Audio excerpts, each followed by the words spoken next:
Welcome back. Rates of reaction lesson 7. This is on reversible reactions.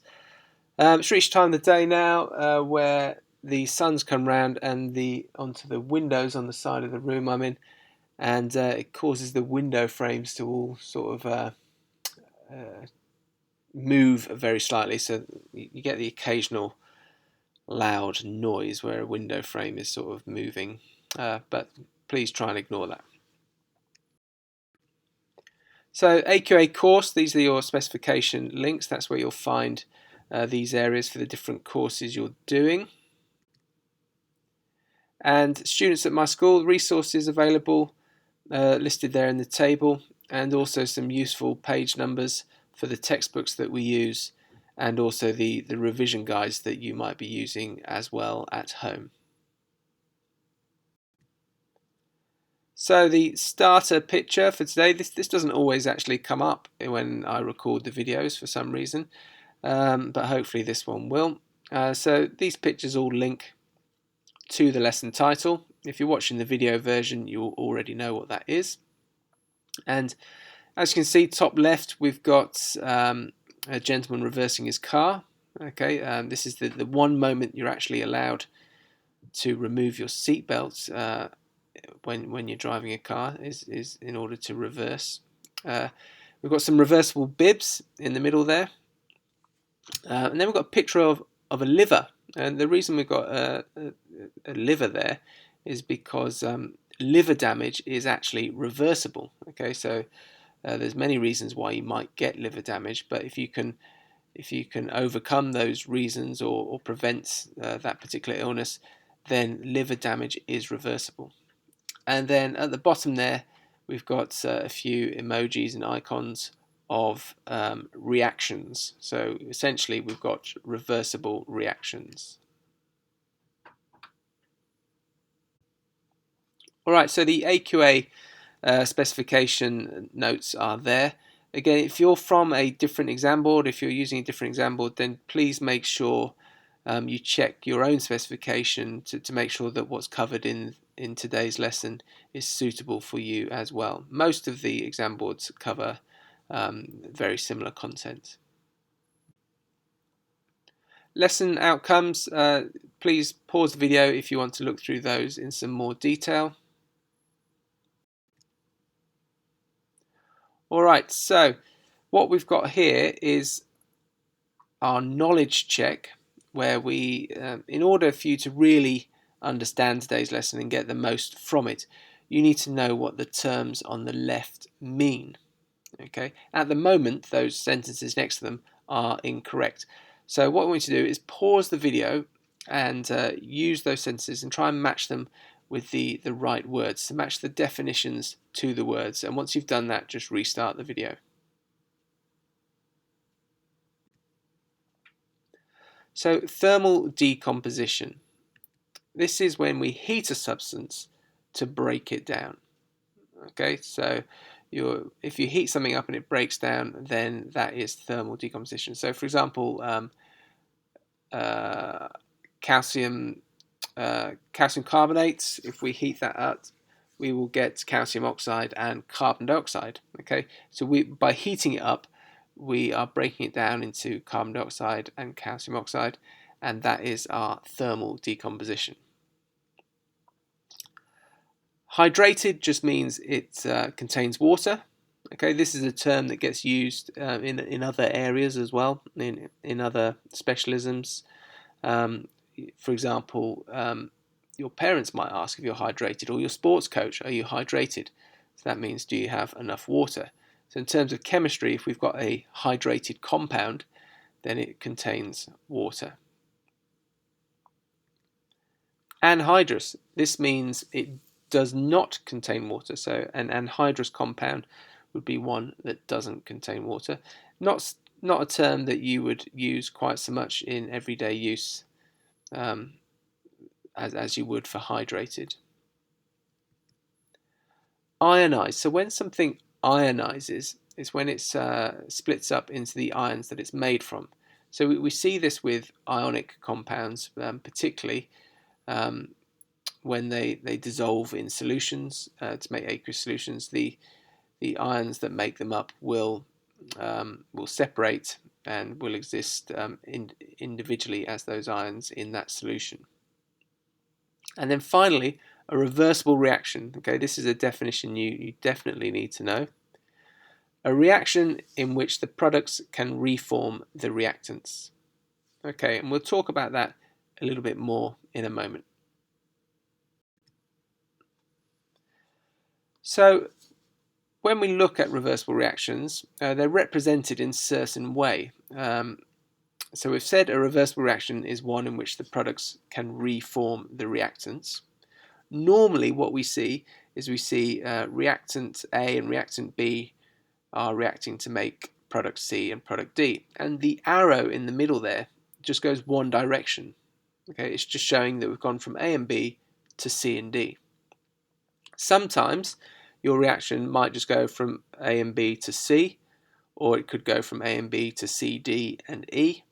Okay, so the number of reactants and the number of products, that's not a set thing. That will vary depending what reaction you're looking at. Okay, so it's not always going to be 2 on the reactant side and 2 in the product side. It could vary. In a reversible reaction, we use a special arrow that goes both ways, and that shows that the reaction goes both ways. So whilst we could be going from left to right, so from A and B reacting to produce C and D, also C and D can react together to go back the other way to make A and B. Okay, so this is this idea of a reversible reaction.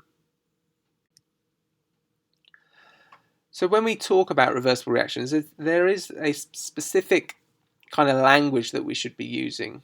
All right. So when we refer to things on the left of a reaction arrow, that's whether it's a reversible arrow or a normal arrow. On the left, we call those our reactants, and then on the right of the arrow, we call those our products. And like I said before, you may have 1 reactant and 2 products. You might have 2 reactants and 1 product. Okay, it will vary. And with the reversible reaction arrow, the forward reaction goes from left to right, and the backward reaction goes from right to left. And that's the kind of terminology you should be using when answering questions. Okay, you need to refer to the forward reaction or the backward reaction. What we'll do now is we're going to look at a few examples of reversible reactions that you might come across in the course. So thermal decomposition of ammonium chloride is our first example.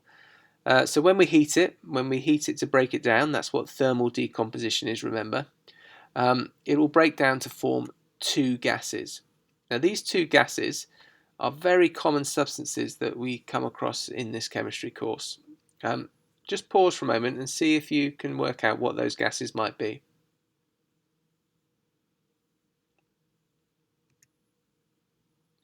Well done if you managed to get those. Okay, so ammonia, NH3, and hydrogen chloride, HCl. Those are the gases we get produced on the thermal decomposition of ammonium chloride. But as you can see with the arrow there, with our reversible reaction arrow, the ammonia and the hydrogen chloride will then re-react, okay, and they'll form the ammonium chloride. So if we need to heat ammonium chloride to make ammonia and hydrogen chloride, as they cool down, as the ammonia and hydrogen cool down, they will then re-react to form ammonium chloride. So this kind of principle here with heating one way and cooling the other way, this comes into the next lesson we'll look at, where we look at energy and reversible reactions. But there's many videos of this online that you can find elsewhere, and you'll see that when they heat it up, the 2 gases, they cool down near the end of the vessel, usually a test tube or a boiling tube, and as they re-react to form the solid ammonium chloride, okay, you can see that forming on the mouth of the test tube as a white kind of solid powder on the end of the test tube.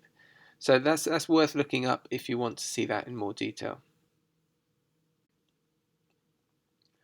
Right, dehydration of copper sulfate is our next example. Okay, copper sulfate, again, very common compound and a name that you'll come across in the chemistry course.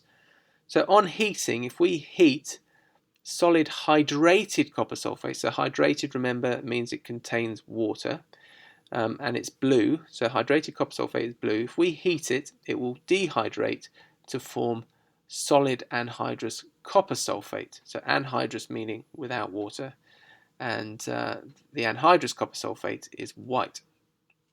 So the formula for hydrated copper sulfate is CuSO4.5H2O. Now that stands for water of crystallization, which is more than you need to know for this course. But you can see that you've got the standard formula for copper sulfate, CuSO4, and then you've got the addition of water. So bearing this in mind, I've already told you pretty much what the answer is, but what do you think the formula for anhydrous copper sulfate is, where it doesn't contain water? CuSO4. Good. And what do you think the second product would be? So if we're heating this up, CuSO4.5H2O, and we're making CuSO4 as our white powder, what is the second product that there might have been?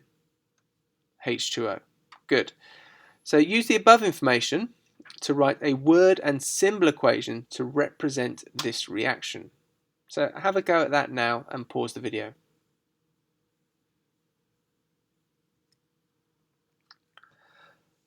Okay, hopefully you had a go at that, and the word equation would have been easier. So hydrated copper sulfate reacting to give you anhydrous copper sulfate plus water. The symbol equation, you were given the formula at the top there for hydrated copper sulfate, and we worked out what the copper sulfate was, what the formula for anhydrous copper sulfate was in the yellow box above. Now, what we should have, there's a little bit of an error there in the symbol equation at the bottom. There should be 5 lots of water. Okay, so that needs to be balanced. So we should have 5 H2O there. And you can see it goes from the blue crystals that have the water to the white powder that doesn't have the water.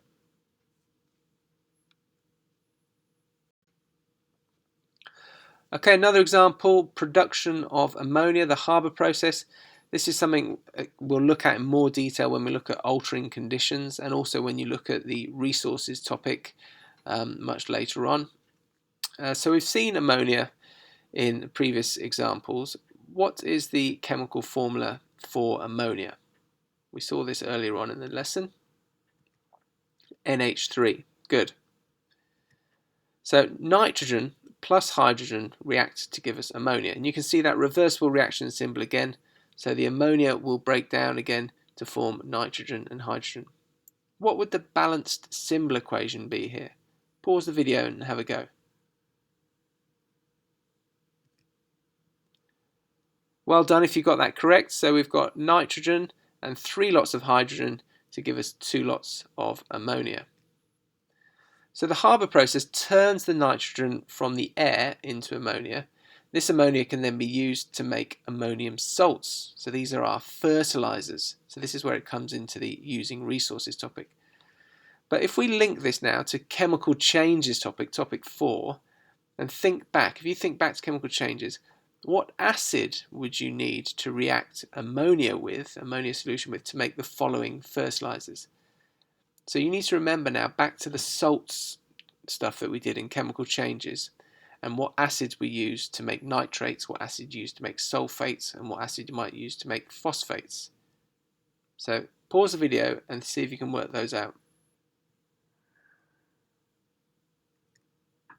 Good. Nitric acid is used to make nitrates, sulfuric acid is used to make sulfates, and phosphoric acid is used to make phosphates. Well done if you got those correct.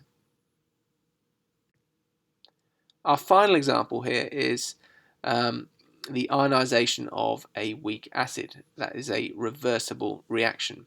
Again, this is going to link to chemical changes. So when we looked at acids and chemical changes, you will have learnt that they dissolve in water, so they ionize, they split up into their different ions. And strong acids will completely ionize, but weak acids only partially ionize in this reversible reaction. So this is because it's a reversible reaction and an equilibrium is reached. So an equilibrium, that's something we will look at in a couple of lessons' time. And the equilibrium is where the acid, our reactant, is breaking down into ions and then reforming again at the same rate. So it just goes round in circles, okay? But it is continually being made, reformed, and then broken down again in a continuous cycle. Thanks for watching. This has been a lesson on reversible reactions. The next lesson coming up is looking at reversible reactions and energy, okay, and linking those two things together. Hopefully you're enjoying these lessons, and I look forward to seeing you next time.